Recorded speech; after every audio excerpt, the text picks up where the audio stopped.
ప్రియమైన దేవాని ప్రేక్షకులకు ప్రభుక్రీస్తు నామమున శుభములు.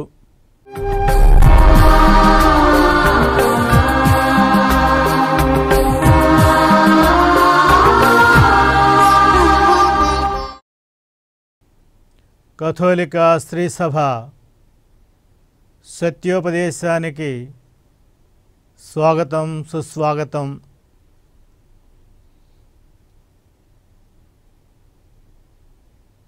గత వారం నుండి మనము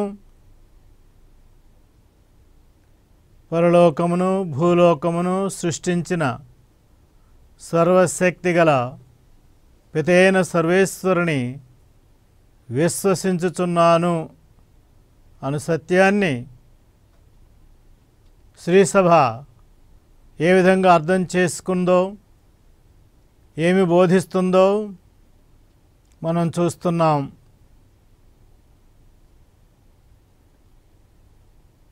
దేవుడు ఉన్నాడు అని విశ్వసించటము అంటే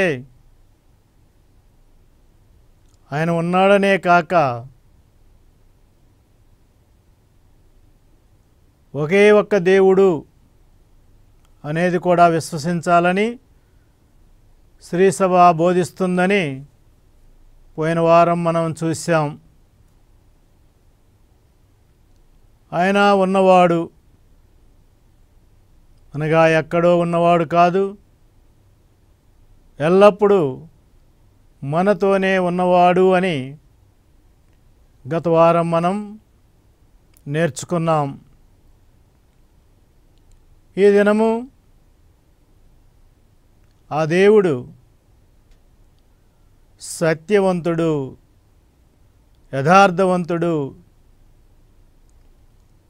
దేవుడే సత్యము అని శ్రీసభ ప్రకటిస్తూ ఉంది, విశ్వసిస్తూ ఉంది.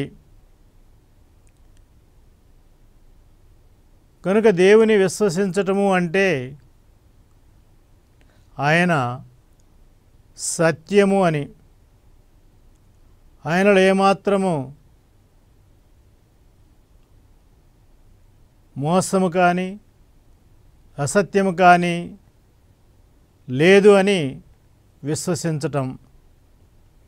కీర్తనాకారుడు 119వ కీర్తన 160వ వచనములో మనకి ఈ విధంగా పలుకుతూ ఉన్నారు.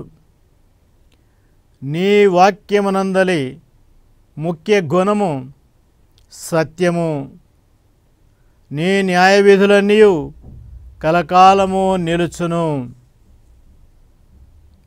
పరిశుద్ధ గ్రంథం తెలియజేస్తున్నటువంటి సత్యాన్ని శ్రీసభ విశ్వసిస్తూ ఉంది, ప్రకటిస్తూ ఉంది. అలాగే 2వ సాముయేలు గ్రంథము 7వ అధ్యాయంలో దావీదు రాజు ప్రార్థన చేస్తూ ఈ విధంగా అంటాడు, ప్రభువు యావే, నీవు యథార్థముగా దేవుడవు, నీ పలుకులు పరమా సత్యములు. అలాగే ద్వితీయోపదేశకాండం 7వ అధ్యాయం 9వ వచనములో మనం ఈ విధంగా చదువుకుంటూ ఉన్నాం, నీ దేవుడైన యావే ఒక్కడే, నిక్కముగా దేవుడని తెలుసుకొనుడు, అతడు నమ్మదగినవాడు, 1000 తరముల దాకా తన ఒడంబడికను నిలుపుకొనును. కనుక అలనాడు ఇజ్రాయేలు ప్రజలు, దేవుని ప్రజలు ఈ యొక్క సత్యాన్ని గుర్తించారు. దేవుడు సత్యము, సత్యవంతుడు, న్యాయవంతుడు, నీతిమంతుడు, యథార్థమైన వాడు. ఆయనలో ఎలాంటి అసత్యము లేదు, ఎలాంటి మోసము దగ లేదు. ఆయన ఎల్లప్పుడూ కూడా తన మాటకు కట్టుబడి ఉండువాడు. అందువలన ఆయన వాగ్దానములు సిద్ధిస్తూ ఉంటాయి, ఆయన వాగ్దానాలు నెరవేరుతూ ఉంటాయి. లేక ఆయన వాగ్దానాలు ఆయన ఎల్లప్పుడూ నెరవేరుస్తూనే ఉంటాడు. ఒకవేళ మానవులుగా మనం తప్పిపోయినప్పటికీ ఆయన మాత్రము నమ్మకముగా విశ్వాసపాత్రంగా తన వాగ్దానాలు నెరవేర్చువాడు. అది దేవుడు సత్యవంతుడు అంటే తాను చెప్పిన మాటకు కట్టుబడి ఉండువాడు, తాను చేసిన ప్రమాణములను నెరవేర్చువాడు.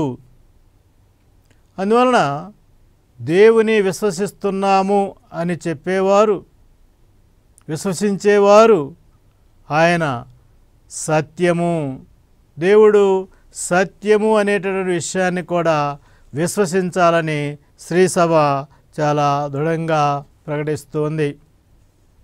ఆయన మాటలలో ఎక్కడ మోసము ఉండదు అని శ్రీసభ పరిశుద్ధ గ్రంథాన్ని ఆధారంగా చేసుకొని ప్రకటిస్తూ ఉంది.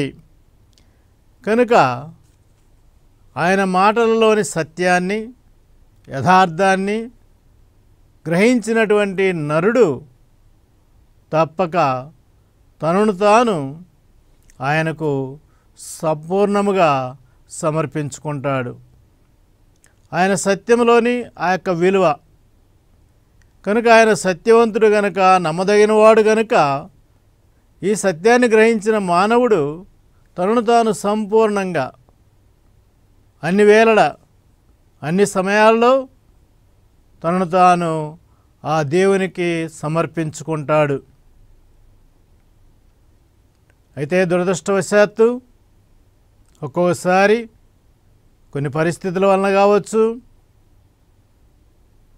వ్యామోహాల వల్ల కావచ్చు, వేరు వేరు రకాల వలన ఏమాత్రము అనుమానము కలిగినట్లయితే అది పతనానికి, పాపానికి దారితీస్తుంది. ఆ విధంగా పతనం ప్రారంభమవుతుంది. అలనాడు సైతానుడు చేసిన మాట అదే.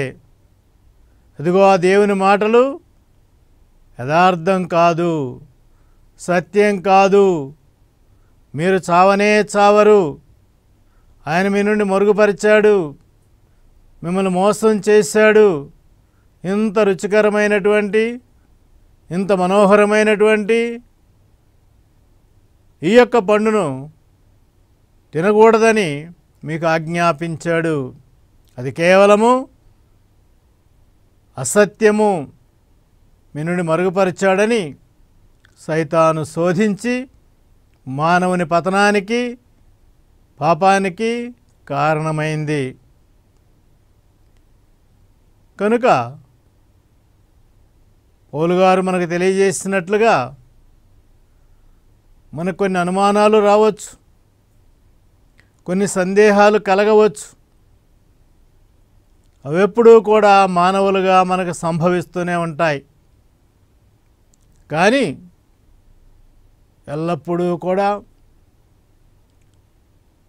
దేవుడు సత్యవంతుడు, నమ్మదగినవాడు, తన మాట నిలబెట్టుకునివాడు, తాను చేసిన ప్రమాణములను నెరవేర్చువాడు అనేటటువంటి విషయాన్ని మనం ఏనాడు మరువరాదు. తాత్కాలికంగా మనకు కొన్ని సందేహాలు కలిగినప్పటికీ ఆ పరిస్థితులలో బహుశా ఆ దేవుని కృప మనందు నెరవేరనట్లు కనిపించినప్పటికీ మనము నిరీక్షణతో ఉండాలి అనే విషయాన్ని శ్రీసభ మనకు చక్కగా నిక్కచ్చిగా బోధిస్తూ ఉంది. కనుక ఒకే సర్వేశ్వరుని విశ్వసించుచున్నాను,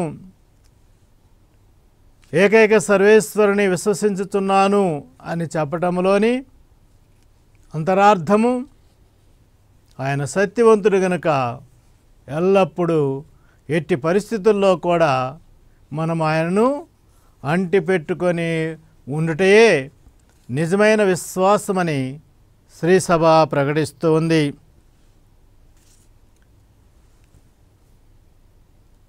ఇక్కడ మరొక విషయాన్ని కూడా శ్రీసభ మనకు తెలియజేస్తూ ఉంది. ఈ సత్యమే జ్ఞానం, దేవుడే జ్ఞానం. అనగా తాను సృష్టించినటువంటి ప్రతి దానిని గూర్చినటువంటి సరైనటువంటి అవగాహన, సరైనటువంటి నేర్పు, సరైనటువంటిది ఆయన ద్వారానే మనకు లభిస్తుంది. కనుక ఆయన సత్యము అని అంగీకరించటము అంటే ఆయన సర్వజ్ఞాని అని కూడా అంగీకరించటము. కనుక ఆయన తాను సృష్టించినటువంటి ప్రతి దాని విషయమై ఆయనే మనకు సరైన అవగాహన కలిగించగలిగిన వారు, సరైన పరిజ్ఞానము కలిగించగలిగిన వారు. కనుక దేవుడు సత్యము అని అంగీకరించడంలో ఆయన జ్ఞానము కనుక, ఆయనకు అన్నీ తెలుసు కనుక, మనకంటే ఎక్కువగా ఆయన తెలుసు కనుక ఆ విశ్వాసాన్ని కూడా మనం ప్రకటించాలి. ఇప్పుడు కొంచెం విరామం తీసుకొని మరలా కొనసాగిద్దాం.